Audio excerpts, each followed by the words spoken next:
Atores negros. Quem são? Onde estão? O que fazem? O que pensam? Essas são algumas das questões que procuraremos responder no nosso vídeo de hoje.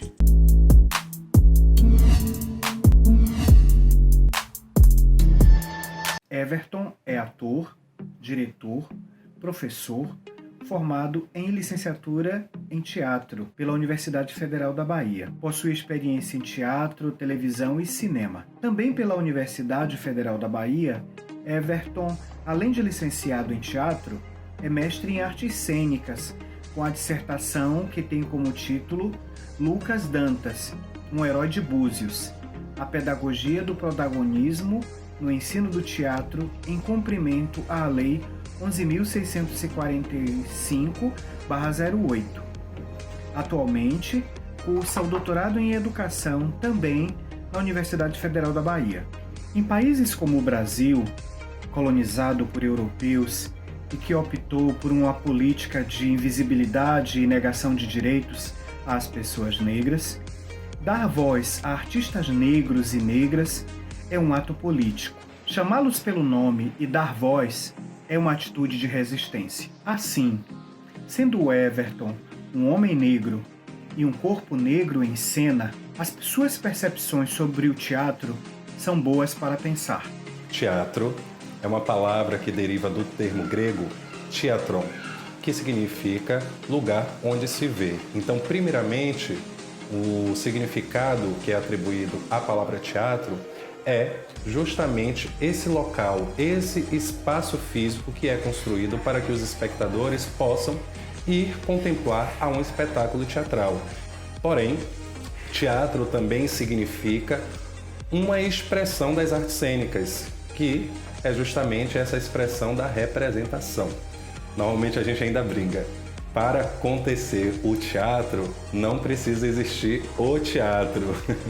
Porque justamente tendo duas pessoas, né, o teatro ele já acontece, sendo que uma é o ator que vai estar ali em ato de representação e a outra pessoa vai ser a pessoa que assiste, né, nesse caso representando o espectador. As atividades estético-expressivas são um local de ruptura por excelência. O surgimento do teatro pode estar relacionado a um local, a um processo de rupturas. Apesar do teatro se constituir a partir de uma perspectiva europeia, de uma perspectiva eurocêntrica, existem indícios de atividades estético-expressivas em outras culturas, e Everton nos fala sobre isso.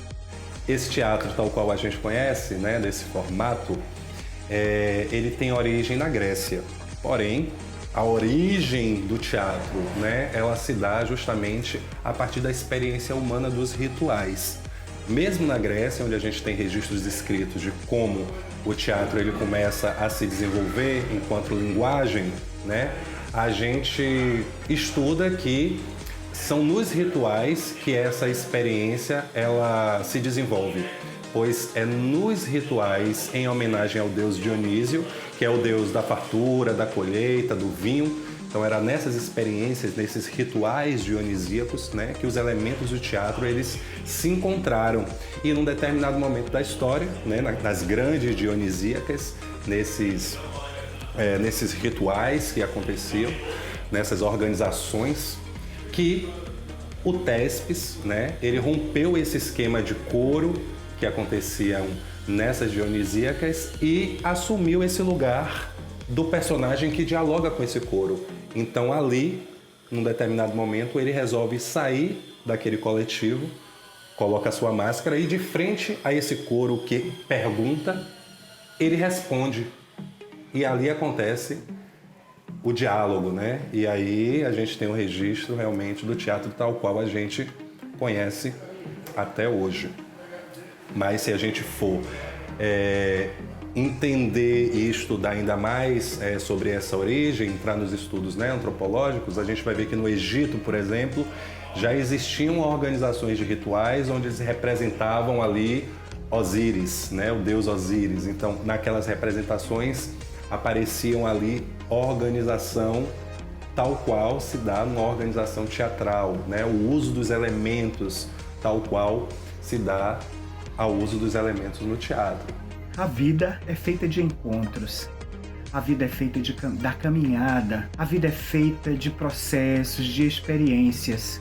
A vida é feita de trocas. E no percurso do Everton não foi diferente. Trabalhar com arte no Brasil é um ato de resistência, principalmente para pessoas negras que, historicamente, tiveram que lutar para estar vivos. No entanto, muitos de nós estão vencendo as estatísticas e construindo histórias de superação, animando outras pessoas negras, outras pessoas pretas a fazerem o mesmo. Em seu relato, o ator nos fala desta resistência, de sua profissão e da alegria de atuar.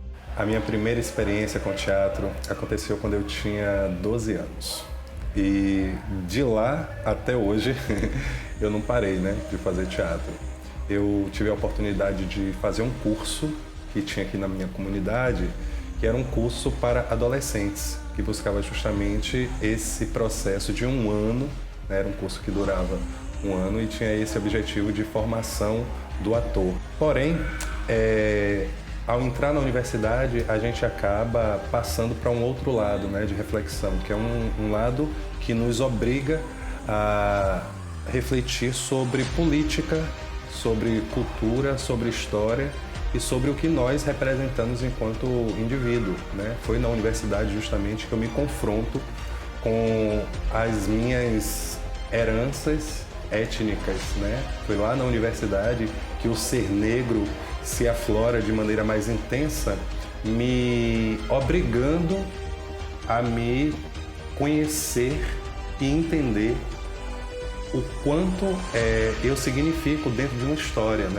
Apesar de ter uma carreira de expressividade nacional, de já ter participado de novelas na maior emissora que tem aqui no nosso país, apesar de já ter tido participação em longas metragens no cinema nacional, essa minha profissão ainda não é a profissão que me sustenta, Eu não posso realmente dizer que ser ator é a minha profissão que me sustenta, não é. Então, além de ator, eu sou professor, Busquei ali, no ser professor de teatro, uma possibilidade de não abandonar o teatro. Então, de uma certa forma, eu continuo resistindo no teatro, mas porque eu tenho essa outra possibilidade que me dá a minha subsistência de vida. Contudo, existem muitos atores que vivem das suas carreiras, Mas para nós que somos atores negros, construir esse espaço, ele se torna mais difícil, uma vez que para nós está posto, uma estrutura que é essa herança histórica. Então, quando se tem uma novela, por exemplo, onde é que a gente vê os atores negros? Quais são os personagens que são atribuídos a esses atores? Quando a gente vai pensar em um drama que é narrado, no cinema, qual é o povo que é narrado na maioria desses dramas? Quem são os protagonistas dessas histórias? Então, eu vivo no momento justamente onde a gente está nesse outro lugar, onde temos alguns de nós que já temos o acesso, à ascensão e o reconhecimento, inclusive, pelo nosso trabalho, porém, a gente ainda vive nesse tensionamento social e nessa distância, que é a questão da desigualdade social aqui do nosso país. E eu, como ator, não teria como não sentir esse reflexo também na minha carreira. Em síntese, o processo de comunicação que se estabelece no teatro nos leva a pensar sobre essa dinâmica e nos leva a pensar como o público se relaciona com esse processo de comunicação. Claro que no primeiro momento, a gente fala assim, teatro e delimita, um conceito. Porém, quando a gente passa a ser um profissional da área, quando a gente passa a ser um estudioso da área, a gente começa a entender que existem níveis de complexidade no entendimento, do que seria o teatro. Então, nessa perspectiva, a gente precisa também refletir sobre que teatro que a gente está falando. Porque o teatro, ele é uma linguagem de comunicação, Então, como toda linguagem de comunicação, ela tem suas organizações. Então, que teatro é esse? Que comunicação é essa que você quer passar? Então, dentro desse contexto, hoje no teatro contemporâneo, o público ele tem um papel fundamental, porque o público ele atua tal qual um ator. Inclusive, existem experiências teatrais que estimulam justamente esse lugar do tirar o público da passividade, né? Da comodidade de estar ali apenas observando o espetáculo. Vejam bem, esse compromisso de Everton nos anima a todos e todas que militam no campo das atividades estético-expressivas. E entende-se essas atividades estético-expressivas como forma de empoderamento, como forma de sensibilização e, mais ainda, como forma de ação.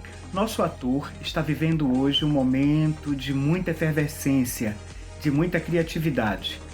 Atualmente, ele está dedicado à produção de conteúdo antirracista veiculado pela plataforma TikTok. Este ano, Everton participou de 3 longas-metragens. Esses trabalhos estão em processo e brevemente poderemos assisti-los nos principais cinemas do Brasil. Uma alegria ouvir Everton, que está aí nas cenas da vida. Obrigado por sua atenção e até o nosso próximo vídeo.